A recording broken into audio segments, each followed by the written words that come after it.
नमस्कार दोस्तों, आपका फिर से स्वागत है WN टेक्नोलॉजी पे। मैं हूं आपका होस्ट। तो दोस्तों, आज का हमारा वीडियो रक्षा के क्षेत्र में अमेरिका से आ रही खबर से संबंधित है। तो दोस्तों, रेडर B-21 नामक विमान छठे जनरेशन का इकलौता एयरक्राफ्ट है। चीन, रूस, ब्रिटेन और फ्रांस जैसे बड़े देश इस तकनीक पर काम कर रहे हैं, जबकि रेडर अमेरिकी वायुसेना में शामिल हो चुका है। दुनिया के सबसे खतरनाक और एडवांस एयरक्राफ्ट B-21 अमेरिकी वायुसेना के बेड़े में शामिल हो गया। फ्रांस के सबसे आधुनिक लड़ाकू विमान राफेल से भी एडवांस इस एयरक्राफ्ट को 2 दिसंबर को लॉन्च किया गया। अधिकारियों के मुताबिक नए साल यानी कि 2023 में यह विमान अपनी पहली उड़ान भरेगा। इसके बाद अमेरिकी वायुसेना दुनिया के किसी भी कोने में हमला करने में सक्षम हो जाएगी।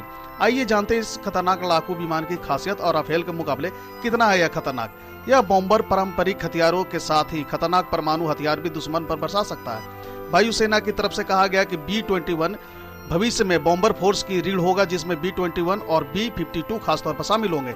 3 दशकों में यह अमेरिका का पहला बॉम्बर एयरक्राफ्ट है। B-2 स्प्लिट की तरह नजर आने वाले इस बॉम्बर को नॉर्थमैन ग्रुममैन की तरफ से तैयार किया गया है। कंपनी की माने तो यह पहला मौका है जब दुनिया ने छठी पीढ़ी के परमाणु बॉम्बर एयरक्राफ्ट को देखा है। अमेरिका और चीन के बीच तनातनी किसी से छिपी नहीं है। यही कारण है कि अमेरिका अब उन हथियारों का विकास कर रहा है जिसमें वो चीन पर सीधे हमला बोल सके।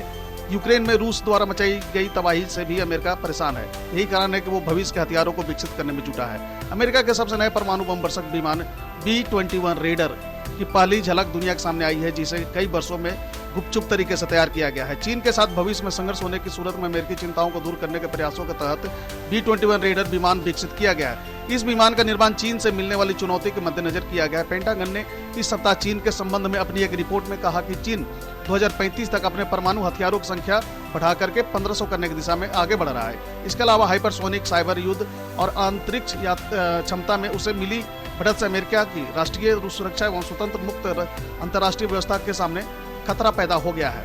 साल 2015 में रेडर को लेकर हुए अनुबंध के समय वायुसेना सचिव रही डेबोरा ली जेम्स ने कहा कि हमें 21वीं सदी के लिए नए बम वर्षक की जरूरत थी, जिससे हम एक दिन चीन, रूस से होने वाले अधिक जटिल खतरों का सामना कर सकें। B-21 लंबे समय तक चलने वाला विमान है और इसके जरिए हम काफी मुश्किल चुनौतियों का सामना कर सकते हैं। रेडर का निर्माण करने वाली कंपनी नॉर्थरोप ग्रुमेन कॉर्पोरेशन के मुख्य कार्यकारी अधिकारी कैथी वार्डन ने कहा कि विमान के 2023 से पहले उड़ान भरने की संभावना नहीं है। हालांकि वो उनका उन्नत कंप्यूटिंग का उपयोग करके नॉर्थरोप ग्रुमेन रेडर के प्रदर्शन का परीक्षण कर रहा है। इसमें क्लाउड टेक्नोलॉजी का प्रयोग किया गया। इस बॉम्बर से वायुसेना और कंपनी दोनों को ही काफी उम्मीदें हैं। कंपनी ने कहा कि वायुसेना को मिलने के बाद यह बॉम्बर देश की रणनीतिक सेना का हिस्सा होगा। यह देश की सुरक्षा लक्ष्यों को हासिल करेगा और साथ ही अमेरिका के साथियों को भी सुरक्षित महसूस कराएगा। ग्रुप की CEO कैथी वार्डन ने बताया कि B-21 बहुत ही एडवांस टेक्नोलॉजी से ऑपरेट होता है। अत्यधिक खतरे वाले वातावरण के लिए इसे तैयार किया गया है। एडवांस मैन्युफैक्चरिंग तकनीकों के अलावा इसमें डिजिटल इंजीनियरिंग के उपकरणों और क्लाउड टेक्नोलॉजी का प्रयोग किया गया है। इस बॉम्बर में किस तरह की टेक्नोलॉजी का प्रयोग किया गया है, इसका खुलासा न तो कंपनी की तरफ से किया गया और ना ही वायुसेना ने इस बारे में कोई जानकारी दी। उन्होंने बस इतना बताया कि यह बॉम्बर पहले B-2 से ज्यादा एडवांस तो है ही, साथ ही इस साइज में भी उससे कुछ छोटा है। जो और दूसरे बदलाव इसमें किए गए हैं उनमें सबसे अहम है इसे डिटेक्ट न कर पाना। विशेषज्ञों के मानी तो इसमें ऐसे एडवांस मटेरियल का प्रयोग किया गया है कि दुश्मन इसका पता नहीं लगा सकता। साथ ही इलेक्ट्रॉनिक मशीन यानी कि उत्सर्जन को नियंत्रित करने के लिए भी नए तरीके निकाले गए हैं। इंजन में भी नई टेक्निक का प्रयोग किया गया है। 20 मई 2022 को ही अमेरिकी वायुसेना ने इस बॉम्बर को डेवलपमेंट का ऐलान किया था। इस बॉम्बर की खासियतें अभी तक बताई नहीं गई है, लेकिन अधिकारियों का कहना है कि सर्विसबिलिटी के लिहाज से और इसके रखरखाव के लिहाज से बॉम्बर पिछले बॉम्बर जेट की तुलना में कहीं ज्यादा बेहतर है। ये एक भारी जेट है और परमाणु हथियारों के अलावा पारंपरिक हथियार ले जाने में भी सक्षम है। अमेरिकी वायुसेना का मकसद इस बॉम्बर को अगली पीढ़ी की क्रूज मिसाइल यानी कि लॉन्ग रेंज स्टैंड ऑफ से लैस करना है, ताकि परमाणु मिशन को अंजाम दिया जा सके।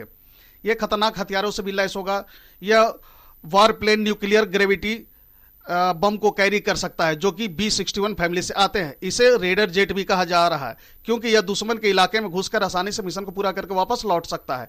इस प्लेन को JASSMER यानी कि पारंपरिक क्रूज मिसाइल से लैस किया जाएगा। साथ ही इसमें 2000 पाउंड वाली GBU-31 joint attack directed attack satellite guided bomb भी फिट किया जाएगा, ताकि किसी भी एयर स्ट्राइक को सफलता से पूरा किया जा सके। अमेरिका वायुसेना को यह 6 बॉम्बर्स अभी मिलेंगे जिनका उत्पादन जारी है, जबकि उसकी योजना ऐसे 100 बॉम्बर्स को तैयार करने की है जिन्हें क्रू के साथ और उसके बिना भी प्रयोग किया जा सके। इसकी कीमत को भी राज रखा गया है। साल 2010 में एक अनुमान के मुताबिक इस प्रोजेक्ट की कीमत $55 मिलियन बताई गई थी। वर्तमान समय में यह $75 मिलियन बताई जा रही है। साल 2023 में यह बॉम्बर अपनी पहली उड़ान पर रवाना होगा। रेडर B-21 विमान छठे जनरेशन का इकलौता एयरक्राफ्ट है, जबकि राफेल चौथी और पांचवी जनरेशन का विमान है, यानी कि चौथी पांचवी के बीच का राफेल।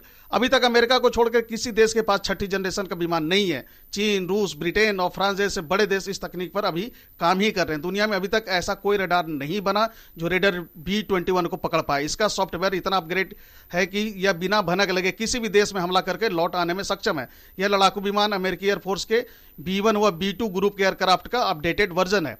जानकारी के मुताबिक रेडर B-21 दुनिया का सबसे छोटा बॉम्बर एयरक्राफ्ट है, यानी यह जितना खतरनाक है साइज में उतना ही छोटा भी है। इस विमान को लंबे समय तक लड़ाई में लड़ने के लिए सक्षम बनाया गया है। दुनिया के किसी भी हिस्से की निगरानी, खुफिया जानकारी के अलावा हमला करने में यह विमान सक्षम होगा। अमेरिका ने इस बॉम्बर एयरक्राफ्ट को बनाने वाली कंपनी नॉर्थरॉप ग्रुपमैन से 6 विमाने खरीदे हैं। योजना के तहत आगे चलकर अमेरिकी वायुसेना 100 रेडर B-21 विमान की खरीद कर सकती है।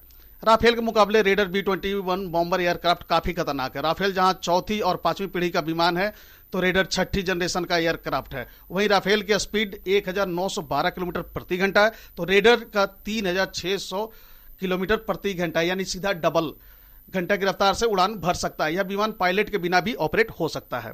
तो दोस्तों, इस वीडियो में इतना ही।